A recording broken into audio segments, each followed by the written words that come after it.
The Silver Skulls. While vile mutants still draw breath, there can be no peace.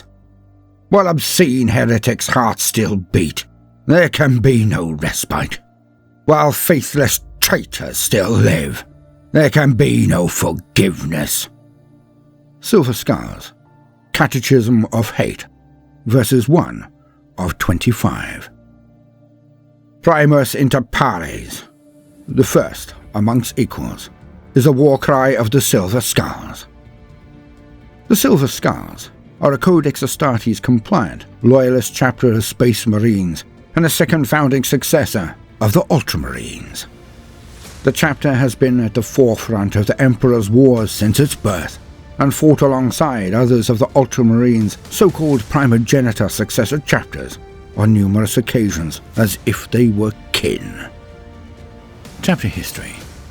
Although there was little information available on the chapter in Imperial records, several references indicate that the Silver Skulls were amongst the most renowned and honoured chapters of the second founding. Whatever the truth of their heritage, the Silver Skulls have earned a reputation for victory, no matter the odds. The Silver Skulls rely upon their librarians to keep up this reputation. The chapter never deploys without consulting a librarian's augury and consider such utterances as the word of the Emperor himself. This is because the Silver Skulls believe that the Emperor guides their purpose, and they choose to take to the battlefield only when the portents demand it. Such mercurial behavior does not sit well with some other Imperial commanders, but victory is seen as ample compensation by most of the Silver Skulls' allies. Their home planet is the feral world of Varsavia, but they do not seem to solely recruit from there. The chapter also finds its aspirants on a world called Garanda II, recruiting the feral tribesmen from that planet's ash wastes. Varsavia and Garanda II are only two of the many recruitment planets used by the Silver Skulls. The Gilda Rift. The Silver Skulls chapter homeworld of Varsavia hugs the outer rim of the galaxy known as the Gilda Rift. In this far-flung, oft-neglected area of the Imperium, the Silver Skulls represent the closest Astartes response force. With increasing raids by the renegade forces of the Maelstrom threatening the region, Lord Commander Argentius agreed to the region's need for semi-permanent protection provided by the Silver Skulls. Regular patrols were provided from the chapter fleet, a rotating duty for those battle brothers who were not deployed on the field of battle elsewhere. Ever since piratical raids have first assaulted the Gilda system, the Silver Skulls had established their patrols across the rift.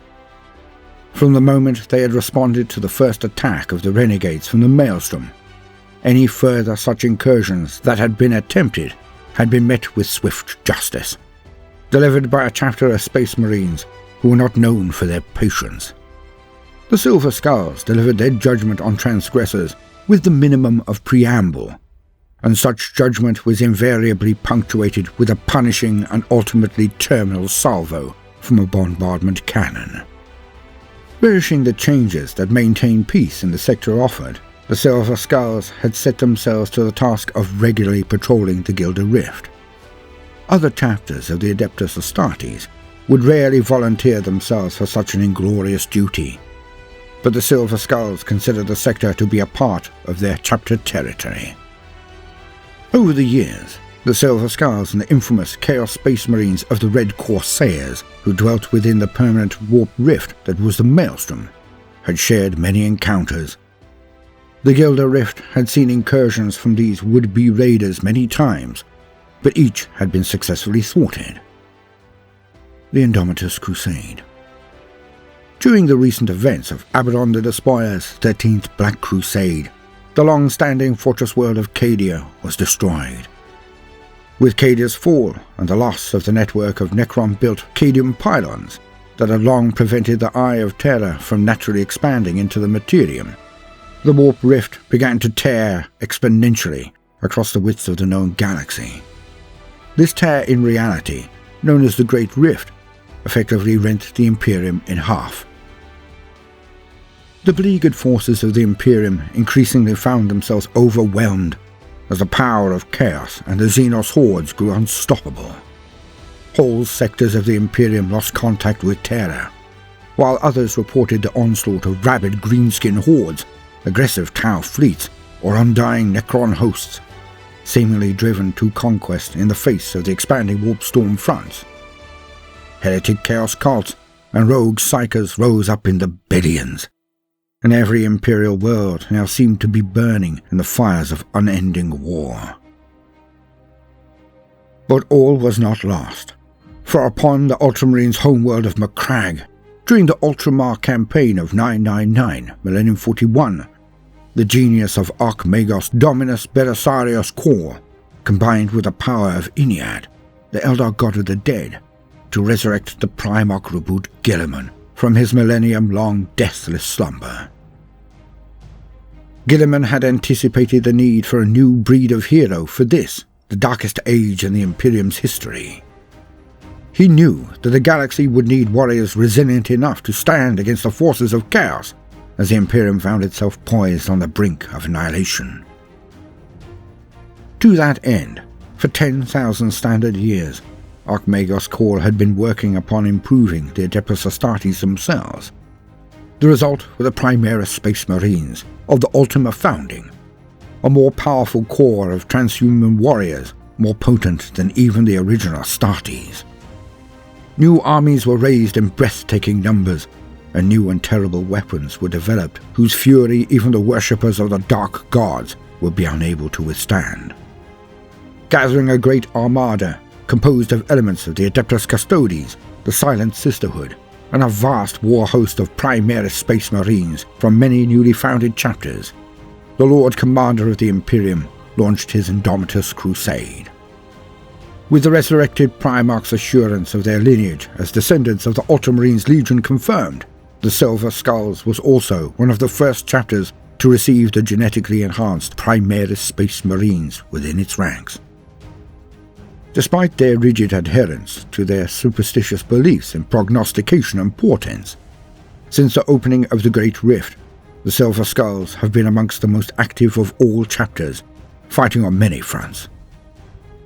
Notable campaigns: The Red Heresy, year 290 to 310, Millennium 36. During the Age of Apostasy, the Red Heresy plague erupted across the Don Lorth sector, a foreshadowing of the later battles that would become known as the Plague of Unbelief. It was here that the cult of the old gods rose. Agitators and anarchists stirred up the hives in open rebellion. Workers in their untold billions were urged by red-robed priests to cast off their shackles to reject the corpse god emperor. The horrific slaughter of all of the agents of the Adeptus Administratum and Adeptus Ministorum was enough to draw in vast fleets of Imperial armed forces. Seeking a quick way to end the rebellion, the Servo Skulls chapter deployed en masse in a desperate attempt to kill the leaders behind the rising cult. The hunt was disastrous, with drop pod assaults ambushed and multiple Thunderhawks brought down en route to their objectives. Only the arrival of the Dark Angels Deathwing and Ravenwing forces, along with the third company of the Angels of Vengeance, staved off certain defeat. However, the Servo Skulls observed the Deathwing forsaking the battle in pursuit of a mysterious robed space marine who turned out to be the notorious Fallen known as Cypher. Before Cypher escaped, an Angels of Vengeance librarian detected several Fallen ensconced within the Red Road hierarchy of the Red Heresy. The Servo Skulls were left to dig themselves out of their own predicament. They did so, but openly condemned the Dark Angels. Another formal protest was filed to the High Lords of Terror. Expedition of Beta Garmon 4, year 679, Millennium 36. When the rogue trader Lord Admiral Corlu was tasked by the High Lords of Terror themselves with penetrating the benighted Vale of Conth in search of the fabled Beta Garmon system, he invoked ancient familial bonds and secured a demi-company of the Servo Skulls chapter's 7th company to aid him in his perilous quest. With the chapter ever at the spearhead of the expedition, the system was rediscovered. However, the battle to take the glittering jewel that is Beta Garment 4 proved bloody, and at its successful conclusion, Lord Admiral Corlu ceded the world to the Silver Skulls in honour of their services. Sidebar: this is likely to be a different Beta Garment to that recently noted in my entry on Titans. I shall research this and inform you. Sidebar over. The Great Malagantine Purge, year 770 to 791, Millennium 38. The Great Malagantine Purge was an imperial military operation carried out by 5 Space Marine chapters, collectively termed the Manus Irae, who unleashed the Emperor of Mankind's wrath upon the heretical Malagant sector in the Segmentum Tempestus. The details of the operation have been kept secret from the Imperium Adepta, including the Inquisition, with the records of the campaign sealed deep within the Salerno vaults of Terra. What is recorded in fragmentary imperial records is that the Manus Irae were charged by the High Lords of Terra of that era to spare none, and set a bloody, fearful example to the realm of mankind. The death toll unleashed by the Manus Irae during the course of this 21-year-long campaign is believed to have been enormous, and to have cost hundreds of billions of lives. Whole worlds were put to the sword by their Astartes, who were wiped clean of all life by exterminatus orders that unleashed a hideous, flesh-dissolving virus upon their inhabitants.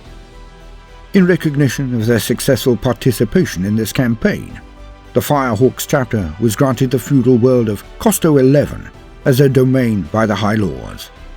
However, due to their willingness to carry out such merciless exterminations of civilian populations whose guilt was not clear, the Firehawks would be shunned by many of their fellow Astartes chapters.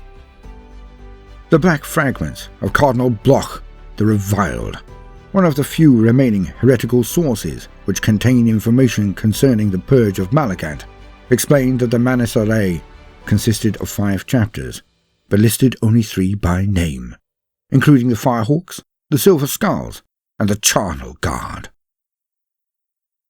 The Corinth Crusade, year 698 to 705, Millennium 41. The Silver Skulls participated in the Corinth Crusade that fought under the command of the famous chapter master Marneus Calgar, alongside elements of the Ultramarines, the Angels of Absolution, the Lamenters, Sons of the Emperor, and Marines Errant chapters, supported by 50 Imperial Guard regiments against the Orc War Skargor. The crusade drove War Skargor back to the plant of Corinth, and ultimately Warlord Skargor was slain. This crusade pushed back the later invasion of Imperial space by the Caradon Orcs War Arglak by 30 standard years. Lazar System Blockade, year 857, Millennium 41. The Silver Skulls chapter fleet blockaded the dead worlds of the Lazar system for 3 years. Nothing got in or out, and no explanation for the blockade of this empty system was ever produced by the Silver Skulls. In truth, the Silver Skulls had engaged in a campaign against the Necrons to purge them from the system's worlds in vengeance for the destruction wrought by the Necrons upon the Silver Skulls' 4th Company. Though the main tomb world in the system was overwhelmed and obliterated by the Astartes, the Silver Skulls soon regretted their hasty assault, as secondary Necron bases throughout the Lazar system were awakened to life following the destruction of the tomb world.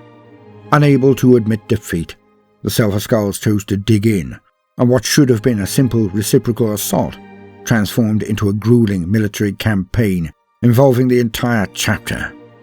To this day, no outsider has ever learned the truth of what happened in the Lazar system.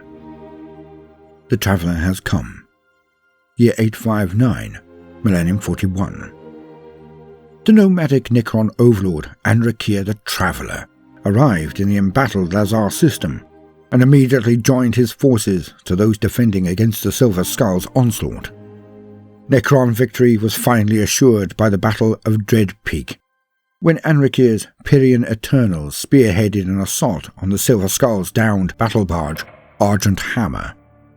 Though the Space Marines battled hard against the veterans of Pyria, their efforts were undone, when Anrakhir seized control of the battle barge's still-functioning weaponry batteries and turned their fury on Imperial defenders. With their chapter master slain and their forces in disarray, the Silver Skulls were forced to withdraw their blockade of Lazar. Though they took great care to ensure that word of their defeat did not spread, his duty done, Anrakhir took ship and headed out into the galaxy once more to aid the Necron cause. Scouring of Amas, Year 892, Millennium 40. During the scouring of Amas, Space Marines of the Silver Skull chapter first encountered the demonic warband known as the Soul Maw. Their champion was apparently destroyed by the librarian Lucius Crave. The Soul Maw assault Aragave, Year 954, Millennium 41. Having survived the horrors of the Black Night, the citizens of Aragave, a vassal world of the Silver Skulls, were further tormented by an unidentified demonic warband. When the Silver Skulls chapter responded to the distress call, the demons quickly vanished. These entities were suspected to be the demonic warband called the Soul Maw. Soul Maw assault on Varsavia, Year 955, Millennium 41. Only 1 year later, with much more of the Silver Skulls chapter absent, the demonic warband known as the Soul Maw struck against several worlds close to the chapter's homeworld of Varsavia. The Silver Skulls chapter librarians suspected a demonic attack on their homeworld was imminent, and even prepared. They barely managed to resist the chaos attack. Battle of Valoria Quintus. The Oracles of Change heretic Astartes, led by the Chaos Sorcerer Cartagia, assaulted the Imperial world of Valoria Quintus. Their goal was to transform the planet into a demon world dedicated to Tzeentch. The Oracles proved successful in capturing the Governor's Palace at the heart of the world's capital city and corrupting the city's population to the service of chaos. However, the arrival of a force of Silver Skull Space Marines disrupted the Oracle's ritual and caused the plan to fail. As the Silver Skulls reclaimed the world in the name of the Emperor, Cartagia was abandoned by his comrades and slain by a Silver Skull Terminator. Third War of Armageddon, Year 998, Millennium 41. The Silver Skulls participated in the Third War for Armageddon, deploying 7 companies. The ruins of Hades' Hive, badly damaged during the Second War for Armageddon, were once again the scene of heavy fighting during this conflict.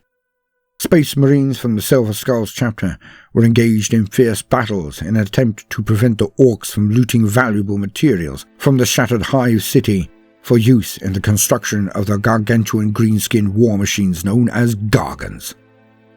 The 5 companies of the Silver Skulls at Hades' Hive had to fall back from Yarek's harbour after a tanker full of Orcs and explosives rammed the docks. However, the Silver Skulls struck back at the foul Xenos, having shown exemplary skill in infiltrating one of the Orc rocks to the southeast of the Hive, fighting their way into the core of the fortress and using the Orcs' own teleporter arrays to send thermic charges into the orbiting space hulks that had previously provided the Orcs with a continual stream of troops and war machines. The Gilda Rift, Year 998, Millennium 41. The Silver Skulls chapter fleet encountered and destroyed a Red Corsair strike force comprising several Executor-class Grand Cruisers. The surviving renegades made planetfall on several planets in the Gilda system, including its primary world, Gilda Secundus, but the Silver Skulls were not to be thwarted so easily. Captain Darius Aaron, the master of the fleet for the Silver Skulls and commander of the 4th Battle Company, ordered his Astartes to track down the Red Corsairs and launch a planetary assault on the world of Gilda Secundus, where they had gone to ground. In a matter of weeks, the Gilda system was declared free of the Red Corsair's influence, though the price proved high for the Silver Skulls. Captain Aaron was slain in single combat with Huron Blackheart, the tyrant of Badab, the infamous Chaos Lord who leads the Red Corsairs. Blackheart and many of his renegades escaped from Gilda Secundus to plague the Imperium at a later date, but the people of the Gilda Rift were kept in the Emperor's light through the sacrifice of Darius Aaron. The Zeissed Campaign, Year 999, Millennium 41. The Silver Skulls participated in the Zeissed Campaign, heading the call of the Lord Macragge Marneus Calgar, the chapter master of the Ultramarines, who tasked Captain Cato Sicarius of the Second Company to lead the Imperial forces in containing the Tau expansion into the eastern fringes of the galaxy. The Silver Skulls contributed several tactical squads that were instrumental in the successful assault and liberation of the world of Augura, which had served as a primary forward base of operations for the Tau Empire's forces during its third sphere expansion. Second Relief of Mordian, the Iron Crusade, Millennium 42. As Imperial forces withdrew from the Stygius sector, the Iron Hands refused to retreat and instead gathered on Mordian itself under siege from Chaos forces. Alongside a mere dozen or so regiments of the Mordian Iron Guard, the Iron Hands sought to reforge themselves and purge the weakness they had displayed earlier in the campaign. During the siege, the Iron Hands were joined by allies enraged by the defeatism of the Imperial forces, among them the Brazen Claws, the Fire Lords, the Silver Skulls, the Sons of Medusa, and the Iron Lords, in what became known as the Iron Crusade. They arrived on Mordian to find the planet terrorized by a Night Lord's warband under the command of Arak Deathshriek and his raptor hordes. Deathshriek planned to use the terror his heretic Astartes created in the Mordian population to power a chaos ritual that would plunge the entire world into the warp. The Iron Hands and their allies struck with customary bluntness, emerging without warning from the warp and engaging the traitor fleet in orbit and launching a drop-pod assault on Mordian's capital. Clan Arverni, under Captain Canok Var, led the charge, and Deathshriek drove his Chaos cultist into the Iron Hands' guns. One by one, the remaining Iron Hands clan companies joined the battle, and Deathshriek was wounded in a single combat by Var. Even as the Iron Hands drop zone came under fresh assault from the Benedictine Guard and the Cult of the Whispered Word, renegade warlords from across the sector united in their realization that the Iron Hands could be wholly destroyed. With the Loyalist assault faltering, Deathshriek claimed victory as he led his fleet against the Iron Hands in space, outnumbering their warships 3-1. It was at this point that the Iron Hands successor chapters arrived. Deathshriek's armada was caught in disarray by the Loyalist reinforcements and crushed. The newly arrived Loyalist warships rained obliteration below on the Mordian populace. The orbital bombardment seemed indiscriminate, but nothing could have been further from the truth. The tactical doctrine known as the Hammer and the Storm had been pursued planetside, as well as in the trackless void. Loyalist advance had merely paused while the Iron Hands tech marines laboured to erect void shields and reinforce the capital city's surviving bunkers. Thus, the Iron Hands and those portions of the Mordian populace they deemed worthy of survival endured the orbital firestorm. Their foes, caught in the open and drunk on the prospect of their imminent victory, were not so fortunate. In a little over 1 solar hour's bombardment, the Chaos hold on Mordian was broken for the second time. Eventually, other Imperial forces arrived from Cypramundi, and the Iron Crusade was able to not only push the Chaos forces off Mordian, but to counteract Chaos garrisons on nearby worlds.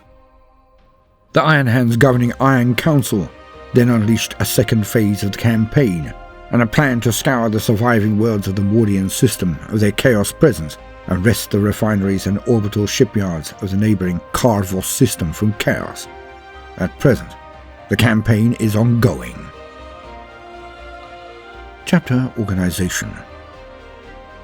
Since Reboot Guilliman laid down the organizational dictates for the Space Marines in the Codex Astartes, it has become the prescription for the military organization and order of battle for almost every Space Marine chapter in the Imperium. Believing themselves to be scions of Guilliman, the Silver Skulls strive to emulate their forebears' example and do their Primarch proud. However, the Silver Skulls have strayed from the precise structure laid out in the Codex, though the chapter remains faithful to the spirit of the Codex's teachings. Their main difference from Codex-compliant chapters is that the Silver Skulls possess a special rank known as Prognosticator. The Prognosticators are those chapter librarians who also serve as the Silver Skulls' spiritual advisors, akin to the chaplains of other chapters. These devout individuals not only provide a spiritual guidance for their fellow battle brothers, but also use their powerful psychic abilities to perform the sacred duty of reading the signs and portents, particularly the Emperor's Tarot, to determine whether or not their chapter's might is needed in accordance with the Emperor's divine will. It was the custom of the Silver Skulls chapter master to take the name of Argentius upon his ascension to the chief rank of Lord Commander, to honor the first chapter master of the Silver Skulls, who had also been known as Argentius. The 10 squads within each company of the chapter were named after a type of gemstone. The eyes of the chapter badge of each Silver Skull Astartes contain gemstones of the same type as his squad number. The Prognosticator. The Silver Skulls are known to acquit themselves with honor on the field of battle. Brutal and effective, they are perfect examples of the Emperor's maxim that they shall know no fear. Yet for all the positive information that has been gathered about the Silver Skulls, one thing continues to cause concern amongst certain Imperial organizations, such as the Inquisition. Perhaps in part because of their tribal nature, the Silver Skulls hold fast to potentially deviant superstitions. Their librarium is not arranged according to the Codex Astartes. Instead, they utilize a body known as the Prognosticator. This body is comprised of the chapter's elite librarian chaplains, known as Prognosticators, and a handful of chaplains who serve the chapter. These are the chapter's champions, its greatest heroes. None dispute the fact that the Prognosticator is the true ruling power within the Silver Skulls. Inspirational and powerful, this elite unit is formed of psychic battle brothers whose prowess on the front lines is second to none. Frequently, these Astartes are psychers, whose gifts lie in a different direction from the esoteric divination and precognitive abilities that are so crucial to the functioning of the chapter, and lean towards the more destructive, though this fact is not widely known amongst the Silver Skulls. Some prognosticators possess psychic abilities that are not always potent enough to provide a clear picture of the future for the chapter, but this fact is also never advertised outside of the Prognosticator, as the chapter's morale is intimately bound up with its faith in its prognosticator's precognitive pronouncements. A prognosticator's role, when he is assigned to a company, is not only to advise the company's captain, but also to provide spiritual guidance to its battle brothers in accordance with his position as a chaplain librarian. Not all companies within the Silver Skulls have their own prognosticator. They are a rare breed. Chaplains within the chapter are no less valuable or less respected, but it is undeniable that the prognosticators and the rest of the Prognosticator steer the chapter's course. The most important decisions required by the chapter were ultimately left to the Prognosticator and its governing council, which is overseen by the chapter master's equerry and chief advisor, Vashiro, another affected title, the chapter's chief prognosticator. No decision that directly affects the entire chapter is ever settled without the Prognosticator first casting the auguries.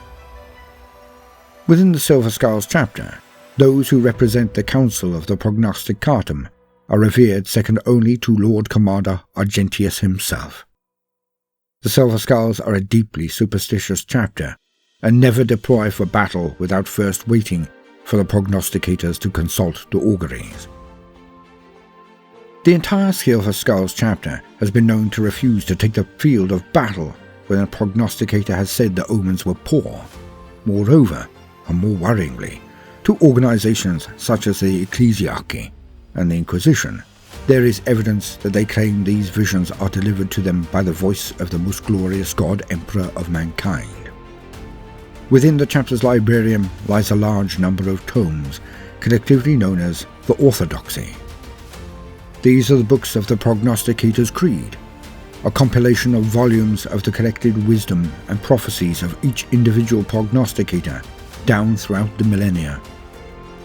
Through the Orthodoxy, the prognosticators gain access to that knowledge. They capture their dreams and visions and contain them for eternity within the pages of a book. In this way, the Orthodoxy ensured the knowledge and foresight of the ages is passed down to all Silver Skulls. The Orthodoxy contains many predictions that may not come to fruition for many centuries, if ever. Within the pages of each tome are many recollections and unexplained dreams. Those who have not yet come to pass are considered by the Prognosticator and judged for their veracity as true prophecy. Those judged unworthy are struck from the pages of the sacred tomes. Chapter Homeworld. Versavia Tertius is the fifth planet in a star system of 7 worlds. It is an ice world, orbited by 5 moons set in the galactic north of the Segmentum Obscurus. For what is tantamount to a death world, there is a considerable array of indigenous life, much of it hostile in the extreme. This is a marvel, given the natural disaster that saw most of the planet locked in permafrost and an erratic orbit between the binary stars of its system. What is even more unexpected is that humanity survives here, as humanity is wont to do. Versavia, the only inhabited planet in the system, has 3 volcanoes, each one known to be active. A check of historical records suggests that there have been no logged eruptions for several hundred Terran Standard years. There are 3 continental landmasses, but only one sustains human life, and it is split approximately in half by a landlocked sea. The southern lands are inhabited almost exclusively by the tribal people who are descended from the planet's original human settlers. It remains a mystery as to how they endured the series of volcanic eruptions and subsequent disruption of the planet's weather system. Nonetheless, these tribes now thrive. They are considered primitive in nature, and the creed of the God Emperor has been slowly introduced to them, one tribe at a time. Most have embraced these teachings, and whilst they have eschewed the opportunity of moving to the civilized north, nonetheless, they show their fealty to the Emperor and his Imperium. A number of the Silver Skulls Astartes are drawn from these peoples, and they make tenacious warriors. A few isolated tribes have remained resistant to Ecclesiarchy missionary efforts, but in due course the Imperium will address this issue. They are made up of hardy stock that provides an excellent recruitment ground for the Adeptus Astartes. Fortress Monastery. The Fortress Monastery of the Silver Skulls chapter, the Argent Mons, is situated in the far north of the only settled Versavian continent, built into the side of the largest mountain in a great range. Silver veins run through the rocks here, and it is believed this is why the Silver Skulls selected Versavia as their homeworld when the unfortunate events of Lyria pushed them from their original chapter planet. Chapter Doctrine. The Silver Skulls have a reputation for being fierce fighters, warriors who have acquitted themselves on the field of battle with almost legendary savagery. They prefer to deploy more as skirmishers than light troops, unleashing their strength where it will make the most difference when fighting alongside other Imperial forces. Their refusal to give ground during combat is the defining trait of the chapter. In training, Silver Skull's battle brothers perform their daily exercises in the half-light of the training cages. The lighting in these areas is intentionally dull, the lumen sconces embedded in the walls giving off little more than a perfunctory glow. It is a habit of the Silver Skulls to train in varying levels of light, since such practice better prepares them to face combat in any conditions, and helps maintain their ability to control their enhanced eyesight. Chapter Beliefs. The Silver Skulls follow the precepts of the Vasavian Orthodoxy, a variation of the standard creed of the Imperial cult. Unusually devout for Space Marines, Silver Skulls Astartes are known to make the sign of the Aquila at the mere mention of an evil individual or before facing a deadly opponent. As the Silver Skulls are also unusually superstitious Astartes, they believe that this gesture can ward off evil. When a brother prays before going into battle, he will speak his own personal litany, often in the tribal dialect of his birth. Such connections to their prior lives as mortals before ascension to the ranks of the Astartes is actively encouraged. The Silver Skulls are proud of their heritage, and those who have come from the chapter's homeworld tend to stoically hold on to the traditions and practices of their upbringing. The fortress monastery of the Silver Skulls is located deep in the heart of Vasavia's northern mountain range. It is a harsh, inhospitable place that only the most tenacious and hardy souls brave. Most of the chapter's young aspirants and novitiates see their first view of the fortress monastery from the window of the transport that has carried them there. A select few have climbed their way to the top of the mountainside alone. This is an impressive feat, even for an Astartes, let alone the handful of mortal children who accomplish it. Before becoming a full-fledged Space Marine, a Silver Skull's neophyte is required to undergo a ceremonial ritual known as the Fast of the Ascension, a trial of the spirit. What this exactly entails is unclear to outsiders. The neophyte must also undergo a final test of endurance, known as the Long Patrol. Forming part of the final stage of a recruit's initiation, the Long Patrol sees the aspirants sent out into the feral wilds of the Vasavian tundra with no more than a combat knife to defend themselves. Those who survive remain with the chapter and ascend into its ranks. Those who died during the Long Patrol are remembered with honor. Only those worthy enough to have reached the final stages of the process are permitted to walk the Long Patrol. It is considered better by far to die on the Long Patrol than to fail and become a chapter serf, the most common fate for failed Silver Skull aspirants. Every recruit, alongside his rigorous physical training regime and hypnodoctrination sessions, is required to divine his future path at some point with the Prognosticator. All of the Silver Skulls are required to undertake a pilgrimage prior to their final conversion and deployment into the Scout Company. The long, lonely trip to the far-flung Prognosticator Temple, where the individual auguries are cast, requires travelling through mountains that are rugged in the extreme. This pilgrimage traditionally occurs prior to the insertion of the progenoid glands, the most sacred of the Astartes gene seed implants. To receive the quintessence sacred is considered the pinnacle of achievement. If successful in their pilgrimage, and having received the approval of the prognosticators, the neophyte must then pass one final thorough medical examination by the chapter's apothecaries to be welcomed and initiated fully into the chapter. Every battle brother of the Silver Skulls who ascends into the full ranks of the chapter is granted a personal audience in the chief prognosticator's presence. Each battle brother receives a private blessing from the chapter's greatest seer. No Silver Skull ever speaks of the deeply personal words of portent provided by the chief prognosticator during these private sessions in front of any other. Each battle brother's possible future is spelt out in that meeting, and it is understood that it is improper to speak of such things openly. Of course, that future is often presented as a riddle or a parable of some kind, and its import is rarely immediately clear. The Silver Skulls are known to use little to no ostentation, apart from the rich displays of the company trophies that are located in their company chapels. The chapter take great pride in their body art, and their tattoo artists, the Custodes Cruor chapter artisans, are highly regarded. Many of the Silver Skulls design their own tattoos, and a number of them are generally talented artists. The ancient Vasavian tribal tradition of marking the body is considered the ultimate battle honor, and every battle brother of the Silver Skulls boasts designs that are completely unique to the individual, some choosing representations of great battles that are breathtaking in their detail. In all cases, the last part of a Silver Skull's body to receive such markings is his face. Only on ascension to the rank of captain is the Silver Skull's Astartes allowed to receive that honor. Funerary beliefs.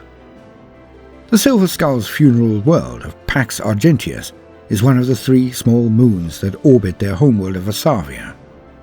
In accordance with the chapter's deeply rooted superstitions, they believe categorically that the spirits of the dead and the souls of their ancestors look down on them from the moon, watching over them and guiding them forwards.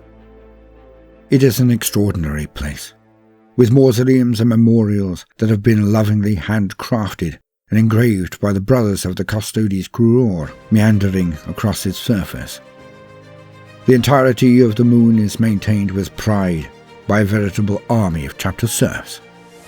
So many memorials and monuments are especially unusual, given that the chapter's choice of burial for its Astartes is cremation. Whenever possible, the ashes of the honored dead are placed in an urn that is ornately carved and fashioned from the skull of the enemy who had taken the life of that battle brother. If this is not possible, then the Custodes Cruor fashion a possible substitute from the finest materials. If opinion concerning the contradictory nature of cremating and yet honouring their dead with funerary monuments bothered the Silver Skulls, they have never acknowledged it. Pax Argentius is a place where the last divide between the Astartes of the chapter and the mortals who serve alongside them is rubbed away. Here, artificers are buried alongside their masters. All those who swore fealty to the battle brothers of Varsavia are, in death, ultimately treated as the equals they could never have been in life. It is a devoutly spiritual place, and one which frequently draws young warriors to its calming presence. Every battle brother of the chapter seeks his own manner of quelling the furious Vasavian fires that rage in his belly at the time of his ascension. This sense of peace can only be found amongst the walkways and corridors of the dead. This, along with the sacred, hallowed monuments of the first Argentius, have given the moon its name.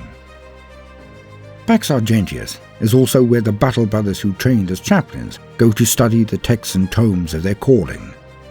Only there, amidst the spirits of the fallen, do these chaplains in training feel that they can truly understand the lessons of the past.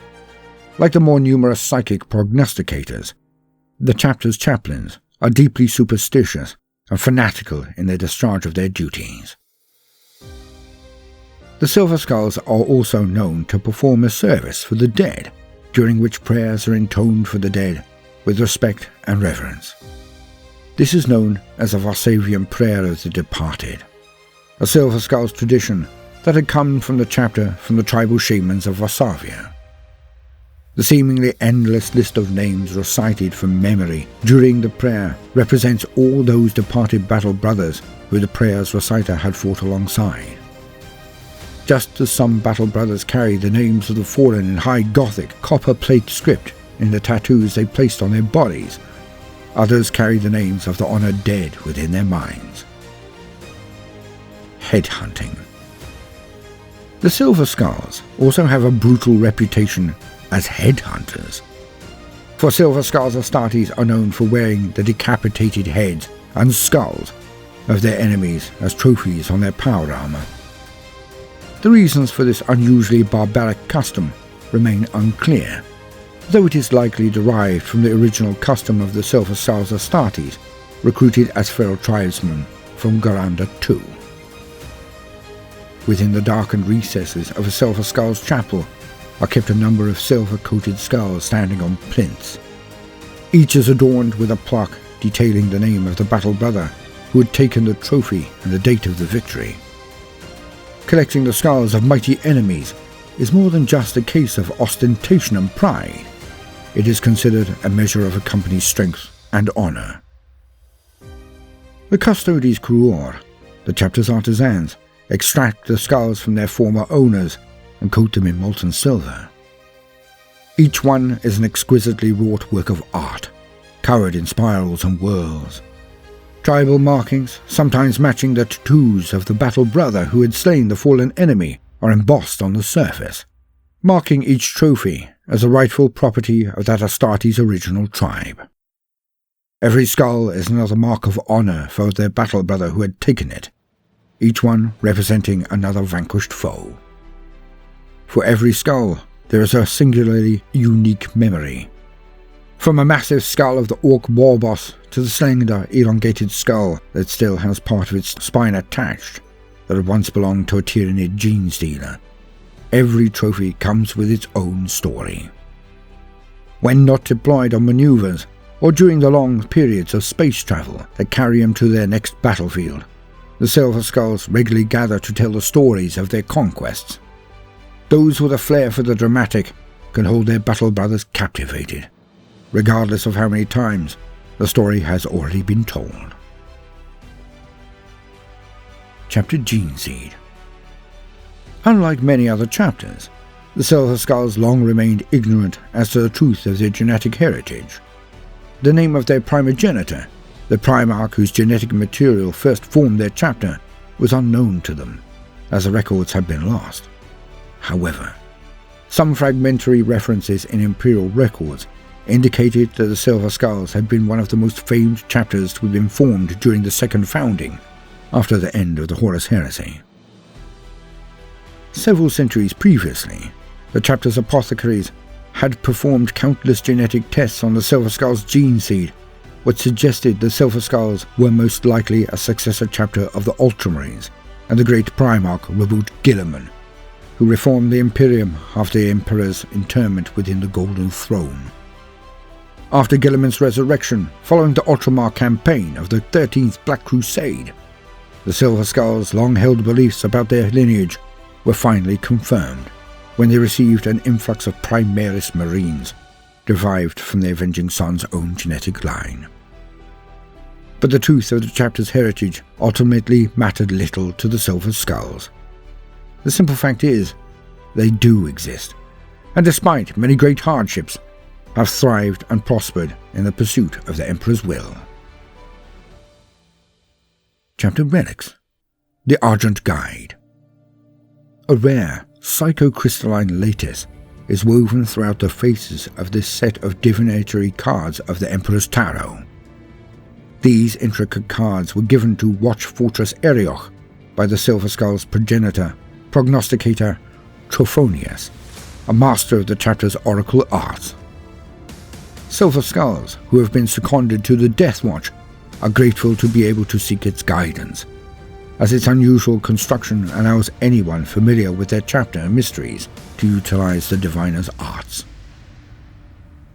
The Silver Skulls primarily wear metallic silver power armor, with the exception of the insets of the shoulder guards, which are black. The apothecaries of the Silver Skulls have both shoulder plates painted white, and have a black vertical stripe painting down the center of their helm. The symbols on the right shoulder guard designates operational speciality, battle line, close support, fire support, veteran, or command. The color of the squad speciality symbol indicates company number in accordance with the dictates of the Codex Astartes. Squad allegiance is indicated on the right knee plate by a white low Gothic number numeral stenciled on it. Chapter Badge. The Silver Skull's chapter badge is a large stylized silver skull centered on a field of black. Ironically, their chapter icon is eerily similar to the pre-Horus Heresy Legion badge of the Iron Warriors. Chapter Markings. The chapter denotes an Astartes company by the color of the squad badge on his right shoulder plate. On their left shoulder plate is the emblem of their chapter. Each squad's emblem has the skull's eyes picked out in a gemstone that provides them with their name. I have been Voldemort, your faithful servant. Links to Discord, Patreon, other channels and associated links where you can get discounts on your figures are all in the description. So go have a butcher's, or a shufti, as I say. And thank you for your precious time. Now, no matter what you do today, do try to make some time for fun. Toodaloo.